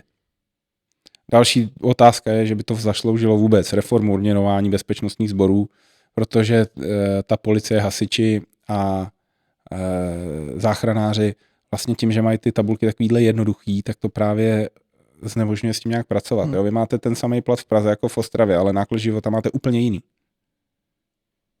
Jo, to, co může být prostě v nějakém krajském nebo okresním městečku vlastně docela dobrý plat, tak to v Praze ani nájem nezaplatíte, že jo? A pak dostaňte jako lidi, aby šli sloužit do Prahy. Proč by to dělali, že jo? Se tam neuživějí. Jo, takže v tomhle ohledu jsem jako velký zastánce toho, že se to má řešit jako celek. Vlastně sám prezident řekl to veřejně, řekl nám to i na jednání, že on sám vnímá bezpečnost jako jeden celek, což je u odborníka jako vlastně překvapivý sdělení, protože máte prostě bezpečnost vnitřní a vnější a je to oddělení z dobrého důvodu. A tím důvodem je, že armáda prostě má chránit občany před nepřítelem. A když to začnete slejvat a ona začne působit jindy než jenom v krizových situacích, jako je odstraňování škod a podobně, když začne působit v prosazování vnitřní bezpečnosti, tak ona jako jejím úkolem je vlastně ubránit zemi před nepřítelem a vy nechcete, aby ten nepřítel byli ty občani. Jo, takže vlastně má to jako docela dobrý důvod, proč jsou ty věci oddělený, kdy jeden prostě chrání občany a druhý bojuje s nepřítelem, aby se to jako neslilo v to, že občan je nepřítel. Ale z pohledu pana prezidenta to dává velký smysl, protože on mluvil přesně o tomhle, že vlastně bezpečnost jako celek, vlastně, že je to, co jsem nazval já, bezpečí. Jo, že vlastně ti lidi to úplně nerozlišují, co je vnější a vnitřní bezpečnost státu. Oni prostě se chtějí cítit bezpečně a chtějí, aby to byl jako reálný pocit, aby to nebyl falešný pocit bezpečí a že vlastně politické strany by to měly řešit jako jeden celek. Jo, že jako věcně je to možná rozdělený, ale je to jedno téma, který bychom měli řešit jako jeden celek. A to dává velký smysl a proto by bylo potřeba, když se bavíme o čemkoliv pro armádu, tak prostě nezapomínat na ty ostatní, na ty bezpečnostní sbory. Jo, když prostě se domluvíme, že teď razantně přidáme armádě, tak se prostě musíme bavit o tom, kde se bereme peníze na to, aby jsme přidali i těm ostatním. A to by nemělo být něco, co se vyřeší potom, protože oni si poradí, jak jsem říkal na začátku, oni to chvíli ještě vydržej, no jenže z té chvíle máte 20 let. A ty lidi prostě odcházejí. Oni tam jako každý nadšený a oddaný policista, hasič nebo záchranář těch facek do obličeje vydrží jenom omezený množství, než si řekne, že by mohl dělat jinou práci za víc peněz a s mnohem méně stresem. Když budeme mít štěstí, tak ji zkusí dělat v té armádě a nestratíme ho úplně. Je to tak? No, každopádně čas se nachýlil. Já bych vám dal ještě prostor, kdybyste chtěl sdělit něco divákům. No, já bych chtěl hlavně poděkovat za tuhle příležitost. Jak jsem upozornil předtím, než jsme začali, tak když mě necháte povědat o obraně, tak většinou bývám dlouhej. Tak doufám, že to bude že vás to se mnou tady bavilo a nelitujete, že jste mě pozvali a doufám, že teda diváky, kteří to schlídnou a poslechnou si, takže to pro ně bude nějak zajímavý. A na závěr bych chtěl říct, že určitě jsem se dopustil nějakých zjednodušení nebo nepřesností, nepamatuju si všechno z hlavy, takže za každou takovou nepřesnost, na kterou někdo znalejší přijde, se dopředu omlouvám, stává se to i těm nejlepším z nás. Je to tak? Já bych chtěl určitě poděkovat, že jste k nám přišel, si s námi popovídat, bylo to extrémně zajímavý. Já myslím, že bychom se vydrželi povídat ještě hodiny, ale bohužel na to nemáme prostor, tak třeba někdy příště. Tak jo. Tak já Moc děkuju. děkujem. Pokud se vám to líbilo, dejte odběr, like a zvoneček, zanechte nám komentář, to nejlépe pomůže. Tak jo. Díky a čau. Díky.